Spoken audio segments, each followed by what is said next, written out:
পাটনা থেকে এর্নাকুলামের উদ্দেশ্যে চলা সুপারফাস্ট এক্সপ্রেস এসে পৌঁছালো কোয়েম্বাটুর জাংশন। তো যদি কোয়েম্বাটুরে ডাইরেক্ট ফ্লাইট নিতাম তো সেটা আপনার আনুমানিক পার হেড আপনার 7,000 টাকার কাছাকাছি পড়তো, যেটা আমাদের এইখানে পড়ছে। মন বলে স্মৃতিতে সাজানো গোছানো থাকবে এমন কোনো স্বর্গ নয়। বেঁচে থাকার সময়কালে স্বর্গসুলভ ঐশ্বর্যের জায়গা, ঝিমঝিম নেশাগ্রস্ত করা পাহাড়ের দুর্লভ সূর্যোদয়। জীবনদশায় আমাকে নিয়ে চলবে স্মৃতিতে দুলতে থাকা পূর্ব আকাশের সূর্যোদয়ের রাঙা কিরণের কোমল ঝাপটার তৃপ্তি সাধনে। আচ্ছা, বাস্তবে এমন কোনো বিশেষ গোপনীয় ঠিকানা কি আদৌ আছে? উত্তরটা খুঁজতে বৃষ্টি মাথায় নিয়ে একটা পদক্ষেপ নেওয়া ফ্লাইট জার্নিতে, আর দ্বিতীয় পদক্ষেপটা নেওয়া মাঝরাতে অজানা কোনো প্ল্যাটফর্মের থেকে ট্রেন ধরার মধ্যে দিয়ে। শুধু বললাম আর পদক্ষেপ নিলাম এবং গন্তব্যে পৌঁছে গেলাম। এতই সুমধুর ছিল কি গল্পটা? মোটেও না, একদমই না। রাত্রের পর এমন কিছু অপরিচিত পরিবেশ, প্ল্যান করা সময়ের দাঁড়িপাল্লাতে ওজনের তারতম্য, হ্যাঁ সেই সব তো ছিল। আর সেই সমস্ত কিছু জানাতে শুরু করি পঙ্কজের সাথে আজকের ট্রাভেল জার্নি।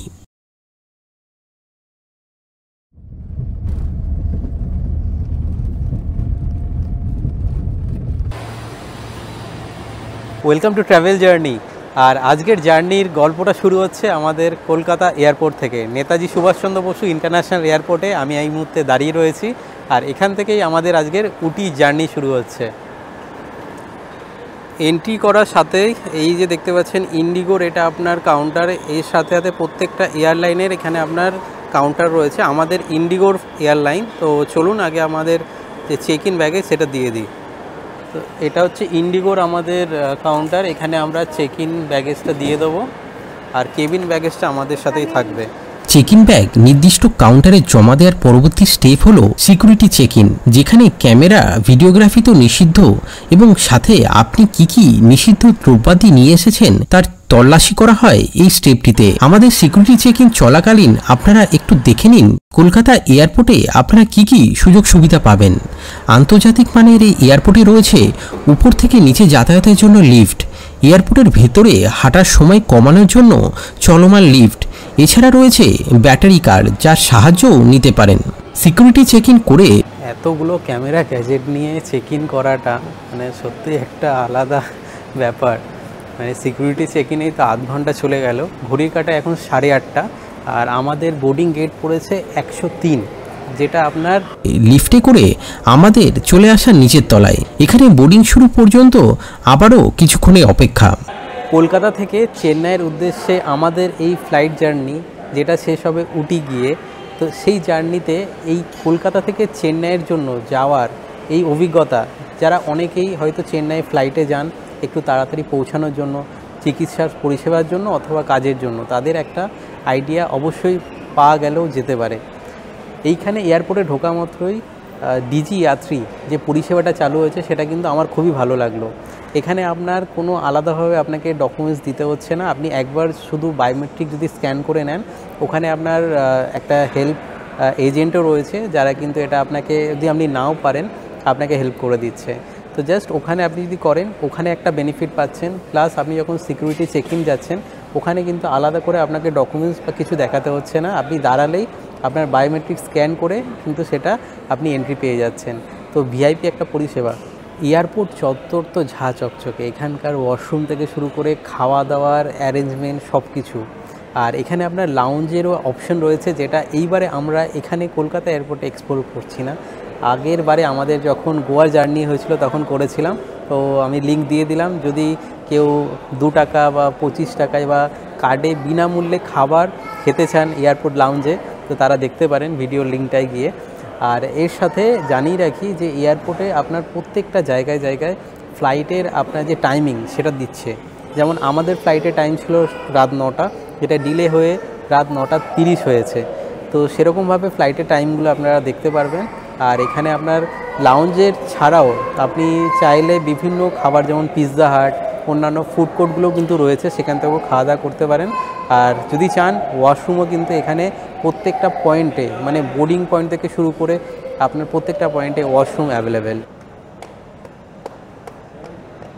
10-15 মিনিট হয়ে গেল আর খিদে তো মারাত্মক পেয়েছে। লাউঞ্জ অ্যাক্সেস কলকাতায় যেহেতু করিনি, তো তার আর একটা কারণ আছে যে আমাদের ফ্লাইটে কিন্তু খাবার অ্যাড রয়েছে, তো তার জন্য কি খাবার দেয় ওখানে, তো সেটাও আপনাদের জানাবো।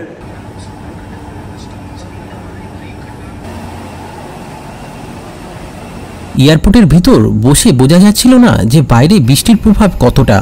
এর জন্যই ফ্লাইট আমাদের নির্ধারিত সময় থেকে দেরিতে চলবে। চলুন লাইন মেনে আমরাও বসে পড়ি আমাদের নির্দিষ্ট সিটে।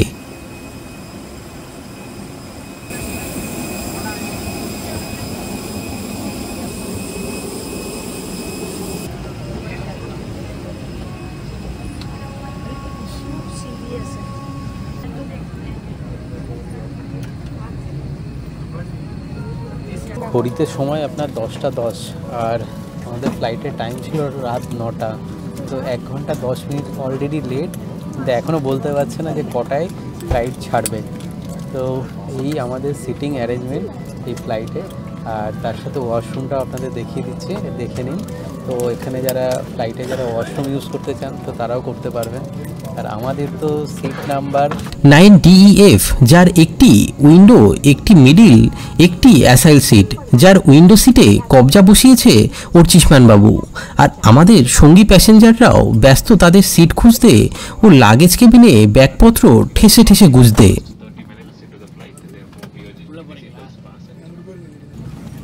অর্চিষ্মান আমাদের 9DEF সিট নাম্বার দেখিয়ে দিচ্ছে। তো এই সিটের একটা ট্রে রয়েছে, ট্রেটা এরকম করে ওপেন করা যাবে। আর এখানে একটা ম্যাগাজিন দিয়েছে, এটা কি আছে, বই দিয়েছে এটা একটা।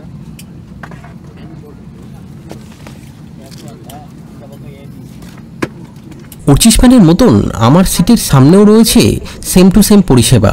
খাওয়া দাওয়ার জন্য এই একটি ট্রে, ইন্ডিগো ফ্লাইট সংক্রান্ত একটি বুক বা ম্যাগাজিন, যাতে রয়েছে ইন্ডিগো সম্পর্কে নানান তথ্যাদি।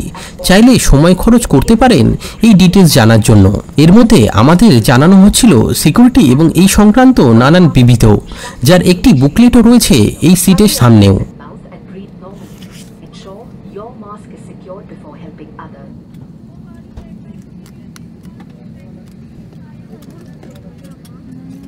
সমস্ত প্যাসেঞ্জারদের থেকে সুবিধা অসুবিধার সম্মতি জিজ্ঞাসা করে বিমান পরিচারিকা আমাদের মতো বুদ্ধিমান প্যাসেঞ্জারদের লাগেজ ঢুকিয়ে দরজা বা কেবিন বন্ধ না করাটাকে অজ্ঞানতা ভেবে তার সঠিক নিয়ম দেখিয়ে ফ্লাইটকে এগিয়ে নিয়ে চলল রানওয়ের উদ্দেশ্যে।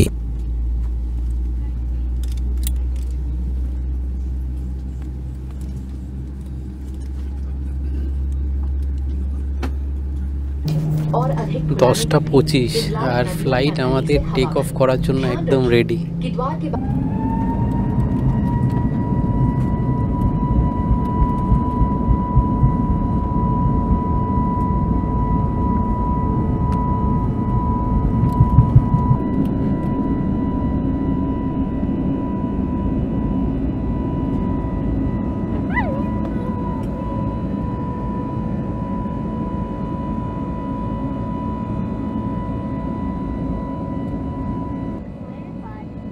ইউটিউবে জার্নির দৌলতে বা চাকরির কারণে ফ্লাইট চড়া বেশ কয়েকটি বার হয়েছে, আর আজও আরও একটি ফ্লাইট টেক অফের অভিজ্ঞতা অর্জন।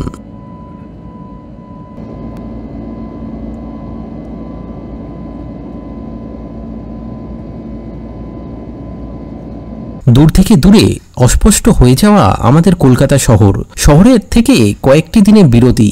ফ্লাইটের উইংয়ের সংকেত আলোর দিকে তাকালেই আবারও মনের মধ্যে ডানা মেলে ওড়ার সেই অনুভূতি গাঢ়ভাবে উকি দিচ্ছে মনের চিলেকোঠায়। মনের সাথে শরীরও যেন একটু হারাতে চায় ব্যস্ত দিনের ক্লান্তি মেটাতে। কিছুক্ষণে সেই বিরতি শেষে এবার রাত্রিকালীন পেট পুজোর সময়।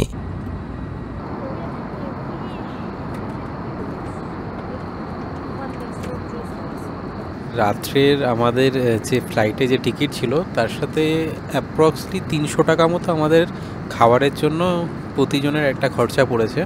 তো আমি যেটা নিয়েছিলাম choice of the day, veg একটা আইটেম ছিল, একটা জয়েন্ট স্পেশাল, আর সাথে আপনার রিজিওনাল স্পেশালের একটা আমাদের খাবার অর্ডার করা হয়েছিল। তো খাবার যা যা দিয়েছে, 3টের সাথেই আপনার জুস ছিল, মানে আপনি বেভারেজ নিতে পারেন, মিক্স ফ্রুট আর একটা আপনার অরেঞ্জ জুস ছিল। তো জল তো এখানে আপনি পাবেন, মানে তার জন্য কোনো আলাদা পে করতে হচ্ছে না। আর এই খাবারগুলো আমরা যে খেলাম মোটামুটি ঠিকঠাকই ছিল। এটা বড়া পাও ছিল, বড়া পাওটাও ফ্রেশ। আর যেটা আপনার ভেজ স্যান্ডউইচগুলো দিয়েছিল, তো চিজের মধ্যে আপনার মেয়োনিজ কম্বিনেশনটা বেশ ভালোই, স্যান্ডউইচগুলো খারাপ লাগলো না। রাত্রের খাওয়া দাওয়া ভালোই হলো। এখনও আমাদের এখানে একটা বড়া পাও রয়েছে, এখানে চয়েস অফ দ্য ডে স্যান্ডউইচটা রয়েছে, আর বাকি খাবার শেষ। আর একদিকে এখনও জুস খাওয়া চলছে। ট্রেন কিংবা প্লেন খাবারের পর আমার আপনার ক্ষণিকের গন্তব্য টয়লেট। না, এবার নয় ট্রেন, এবারটা প্লেনেই। রাত্রিকালীন খাওয়া দাওয়া, ঘুম সবই হলো। এর সাথে আমরা এসে পৌঁছে গেছি চেন্নাই ইন্টারন্যাশনাল এয়ারপোর্টের কাছাকাছি। ফ্লাইট ল্যান্ড করবে আর কিছুক্ষণেই। এর মধ্যেই চেন্নাই শহরের নৈসর্গিক আলোকোজ্জ্বল দৃশ্য এবং পারিপার্শ্বিক বঙ্গোপসাগরের আকাশ থেকে দেখার প্রাপ্তি এই অপার্থিব সৌন্দর্য মুগ্ধ করে দিল আমাদেরকে। চেন্নাই বিমানবন্দর দিল্লি, মুম্বাই এবং ব্যাঙ্গালোরের পর যাত্রী পরিষেবার দিক থেকে এই বিমানবন্দর ভারতবর্ষের চতুর্থ ব্যস্ততম বিমানবন্দরের মধ্যে অন্যতম। একটি দিনে কম বেশি 400 বিমানের যাওয়া আসা হয় এই বিমানবন্দর থেকে। আমরা এসে পৌঁছালাম চেন্নাই ইন্টারন্যাশনাল এয়ারপোর্ট।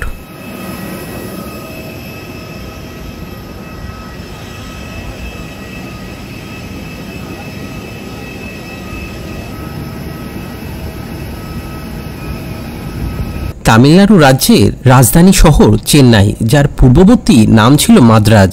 এই শহরের 1333 একর জায়গা নিয়ে রয়েছে চেন্নাই ইন্টারন্যাশনাল এয়ারপোর্টের পরিধি।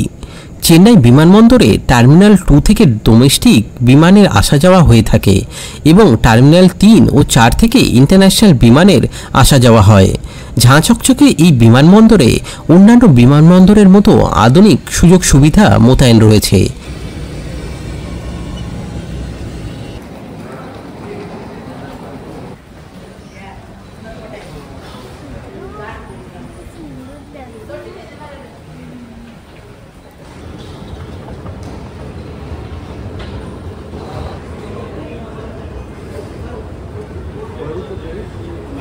বারোটা 45 আর 1 ঘন্টা 30 মিনিট দেরিতে চেন্নাই ইন্টারন্যাশনাল এয়ারপোর্টে এসে পৌঁছলো আমাদের এই ফ্লাইট, যেটা আসার কথা ছিল আপনার 11টা 15 নাগাদ।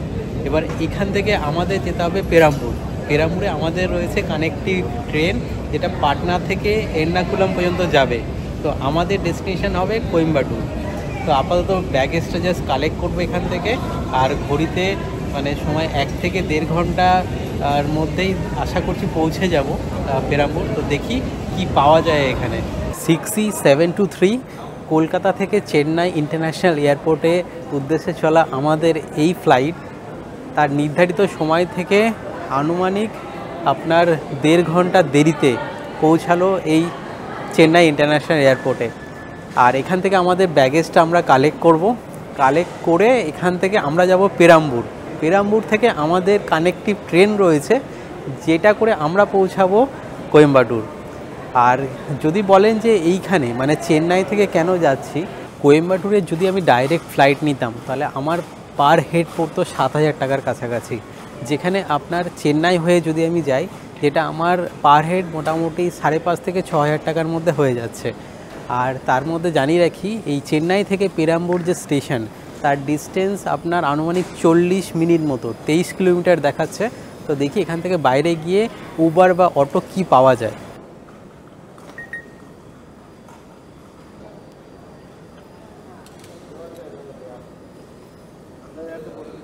বাংলা থেকে সাউথে প্রবেশ করা মাত্রই আপনার ভাষার সমস্যা। এখানে আপনার উবার বুক করলাম, তো 630 টাকা মতো পড়ছে, যেটা আপনার প্রিপেড ট্যাক্সি পড়ছে 1000 টাকা। কিন্তু কোথায় আসবো তাকে আমি বোঝাতে পারছি না, সে আমাকে বোঝাতে পারছে না। দেখা যাক এখন তাদের ভাষায় কোথায় পৌঁছায়। এক্সিট থেকে বেরিয়ে D6 গেটের উল্টো দিকেই রয়েছে উবারের কার পার্কিং ওয়েটিং এরিয়া।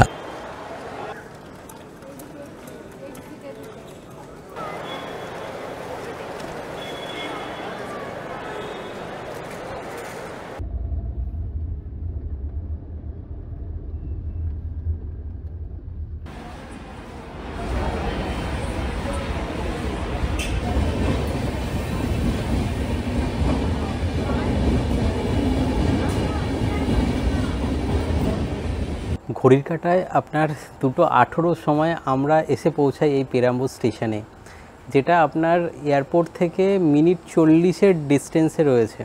তো এটা আপনার সেকেন্ড অপশান। যদি আপনারা ডাইরেক্ট আপনার 36 ঘন্টার ট্রেন জার্নি না করে আনুমানিক 12 থেকে 14 ঘন্টার ডিফারেন্সে যদি কোয়েম্বাটুর হয়ে উটি পৌঁছাতে চান।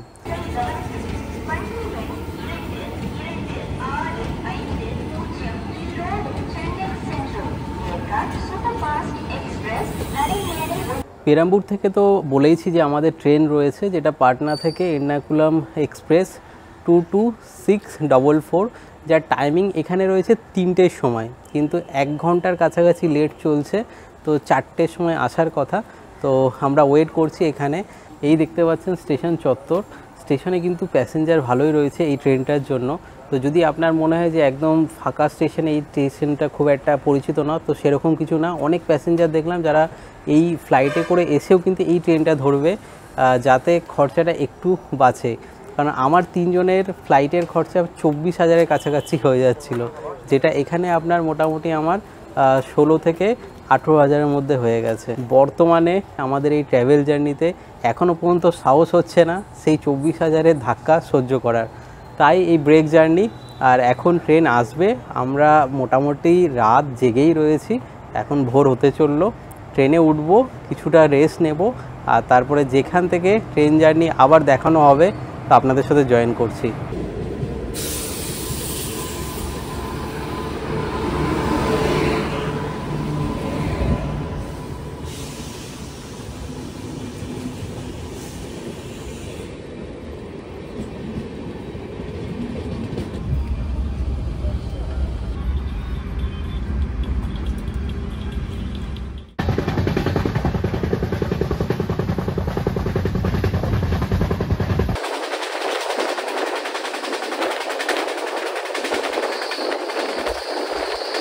ট্রেন জার্নিতে ভোরের ঘুম সেরে আমাদের ট্রেন এসে পৌঁছালো সাউদার্ন রেলওয়ের এরোড জাংশন স্টেশনে। এরোডে রয়েছে 4টি প্ল্যাটফর্ম এবং এটি জাংশন কারণ এখান থেকে একটি লাইন চলে যাচ্ছে সালেম জাংশন, একটি কারোর জাংশন, আর আরও একটি কোয়েম্বাটুর হয়ে পালাকাদ জাংশন। স্টেশনে নেমেছিল 2টি কাজ, একটি আপনাদের স্টেশন চত্বর ঘুরে দেখানো, আর দ্বিতীয় সকালের জলখাবার নেওয়া। স্টেশনে সিঙ্গারা, পুরি, সবজি, ধোসা সব অ্যাভেলেবেল। স্টেশন থেকে পুরি সবজি নেওয়া ছাড়াও আমাদের কাছে অ্যাভেলেবেল ছিল গতকালের বেঁচে যাওয়া বড়াপাও ও সাথে স্যান্ডউইচ। এই সব কিছু মিলিয়ে সেরে নিলাম সকালের প্রাতরাশ পর্বটা।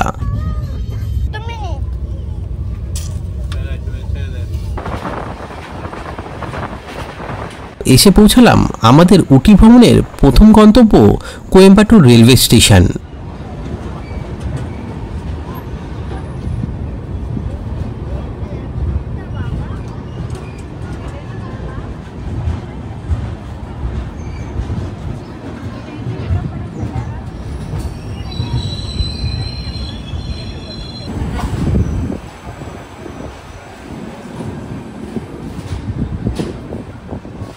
ঘড়ির কাঁটায় 11:49, 1 ঘন্টা 23 মিনিট লেটে আমাদের এই পেরাম্বুর থেকে আপনার কোয়েম্বাটুর যে জাংশন তার ডিস্টেন্স হচ্ছে 491 কিলোমিটার। আর এই পথে এই জার্নি এখানে আমরা শেষ করছি।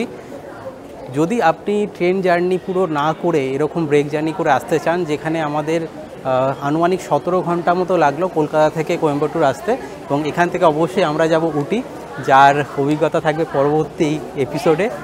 আর এই এপিসোড এখানেই আমি শেষ করছি। ট্র্যাভেল জার্নি এই পর্ব যদি ভালো লাগে তাহলে লাইক এবং শেয়ার করে দেবেন, আর সাবস্ক্রাইব করে আমাদের আরও উৎসাহিত করবেন এইরকম জার্নিতে আপনাদের সঙ্গী করে নিতে। পরবর্তী পর্বে দেখা হচ্ছে কোয়েম্বাটুরের কিছু জায়গা নিয়ে, আর উটি ভ্রমণের অভিজ্ঞতা তো থাকবেই।